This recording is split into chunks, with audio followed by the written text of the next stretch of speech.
ঈদের আগে থেকে খালি অনলাইনে দেখি যে অভিযান করতেছে, পরের দিন আবার দোকান বসতেছে। এটা তো লোক দেখানো নাটক। প্রশাসন জোর সাধু সে আবার বসে। প্রশাসন ছাড়া কি আর বসতে পারতো?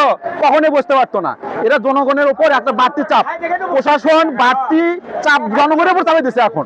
ঠিক আছে, এটা তো জনগণের উপর বাড়তি চাপ প্রশাসন চাপিয়ে দিচ্ছে।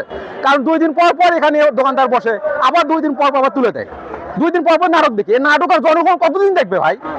ঠিক আছে, এবং আমি প্রশাসককে বলতে চাচ্ছি, আমাদের নতুন প্রশাসক সাহেব উনি আমাদেরকে বলছে, এবং আমাদের প্রশাসক সাহেব বলছে ঈদের আগে যে ঈদের পরে আমাদের ফুটপাতে আর কোনো দোকানদার থাকবে না।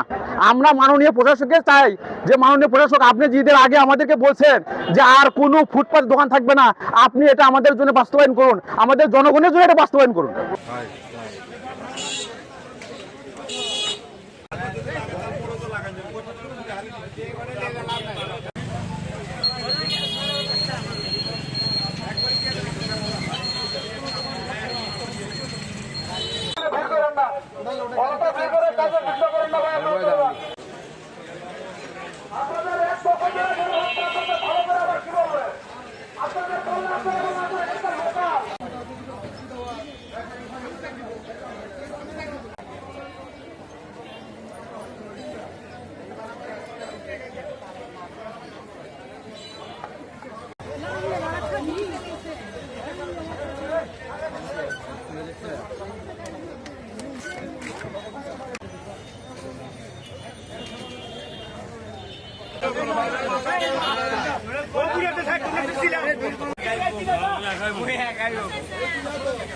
Eh